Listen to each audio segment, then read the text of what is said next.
What's good, everyone? I'm about to show you my financial mistake that I did a couple of weeks ago. It's called 300 ZX. Bought it for 2 grand. I don't know if that's a lot.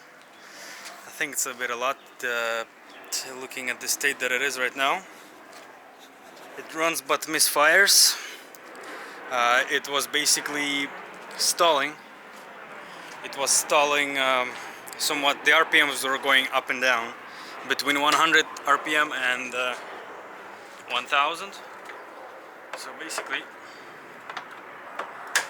if you're having this issue, there's a little one of the vacuum lines. I think it's this one, or it's this one. Basically, what I did is I disconnected the whole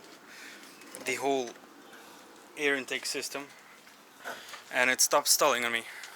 Right now, I'm changing spark plugs, and hopefully, if I'm gonna change one of the coils, it will start running better. But basically, that's the way it goes right now. I disconnected this vacuum line, or what is it, a stabilization line. Look at this. There's supposed to be an O-ring here, but what they did is screwed this up badly, and wow. Okay, so yeah, like on this side here, you see there's supposed to be an O-ring here, but yeah, what they did is some kindergarten bullshit. And yeah, that's what you have to put up sometimes when you buy cars from people who don't give a shit about their cars. That's horrible. Yeah. So basically, in order to change the spark plug, 2 of them at the back of the engine, you have to disconnect this, I don't know what it is, probably, I'm not really educated on the 300 ZX, but this car sure is amazing when it will be working in the perfect order. But yeah, don't mind me, don't mind my a lack of information on this car, but basically one of the issues was this. You're supposed to connect this piece to the coil, but it broke off, right? So right now we're gonna replace it. I don't know if it's gonna be working or not, but we'll see. There's a lot that's wrong with this car, but this car looks like it has a soul, right? So hopefully we'll get it working. One of the issues that I just did today is we have the rocker panels blasted dipped in some roofing tar, or what is it, I don't know, but yeah, and then I started poking it and this came up, so it looks like I'm gonna have to order some rocker panels for this car. I'm not sure how much that's gonna run me, if I'm gonna have to order them from Japan, or, well, the car was made in Japan, right? So it's either Malaysia that I can get this rocker panel. Look at this. Ah, God. Well, temporary black duct tape is gonna serve this. Is gonna solve this issue, but not a bit. Basically, to introduce you the level of intelligence of the previous owner, we have a really nice, looks like a gun gray metallic wheels that are plastic dipped, right? Or spray painted with lacquer, because I can't get it off with the shoe goo gone. The air intake system was fully, it was fully sprayed with plastic dip. Garbage. What can you do? And the next thing is I'm gonna have to re-weld this, right?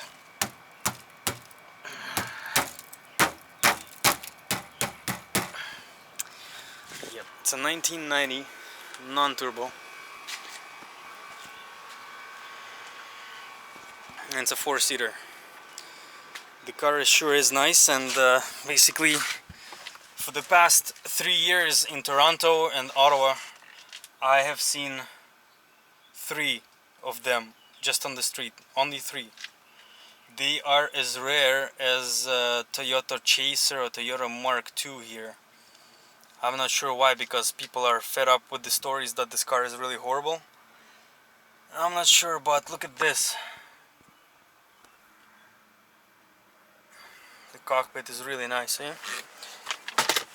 Basically this car is gonna get some cleaning. I'm not sure if those are stock seats or not, but if it has a red striping along the leather, I'm not sure if those seats are stock, but they are pretty nice.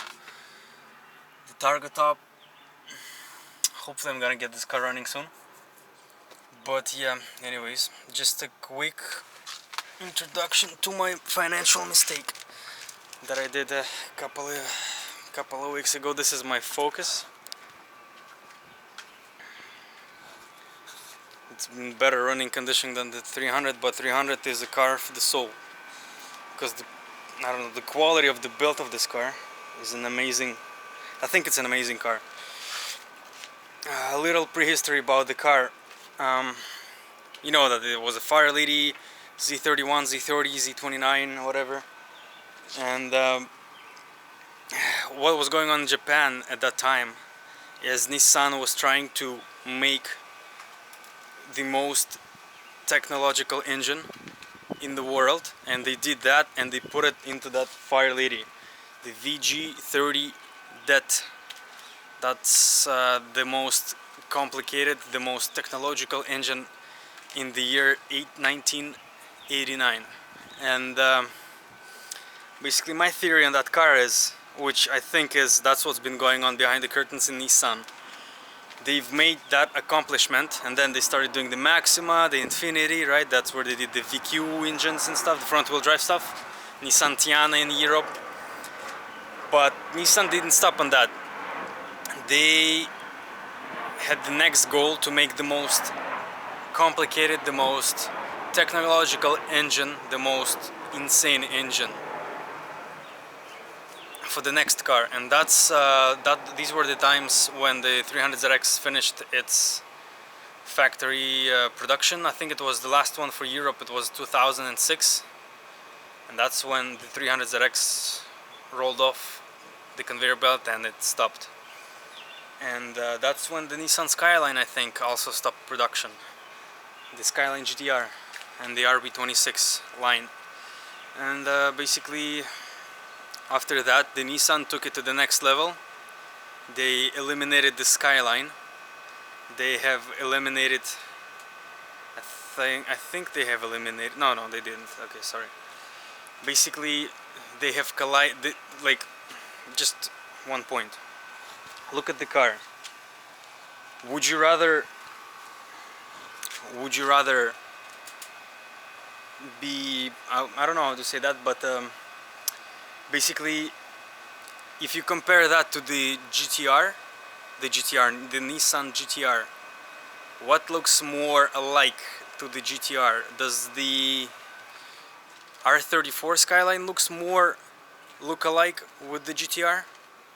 Or does this car looks like the GTR R35? If I'll close the hood right now.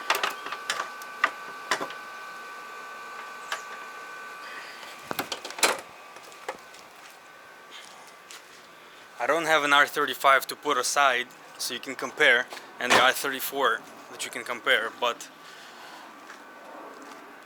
I think this is the car that was the base of the new GTR. Well, basically the GTRs that we have right now, that we have been having right now for over 10 years, the R35, and it's not a Skyline.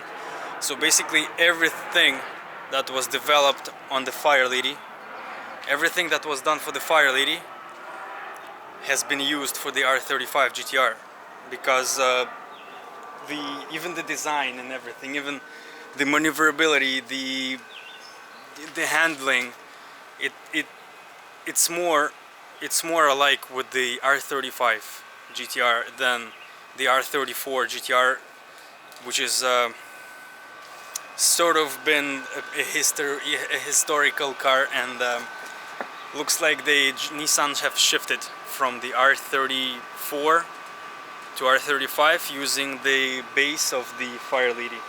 But this is a 300ZX. It's a left wheel drive car. Basically, yeah, that's it for this video. That was my little comparing thoughts, brainstorming. But basically, the only issue that I have with this car is it insanely undervalued. It's insanely undervalued. Okay, the 300ZX was the most powerful Japanese car from production line, coming out with twin turbo and 300 horsepower. The Supra came out with 280, Skyline came out with 260 or around 280 as well. But these, even though it's 20 horsepower difference, I think this car, for some reason, it was really undervalued, and it is currently still undervalued. So if you have one of those, maybe even rusted a little bit, repair it, take care of it, and in 10 years I'm sure it's gonna be somewhere in the 50k zone for the price tag, if it's in a good condition, and if it's not really insanely highly mileaged. But anyways, you guys have a good one. Ciao. This could be good for me. Lately I was feeling like I need a purpose. But when you talk to me, give me the impression that I won't scratch your surface.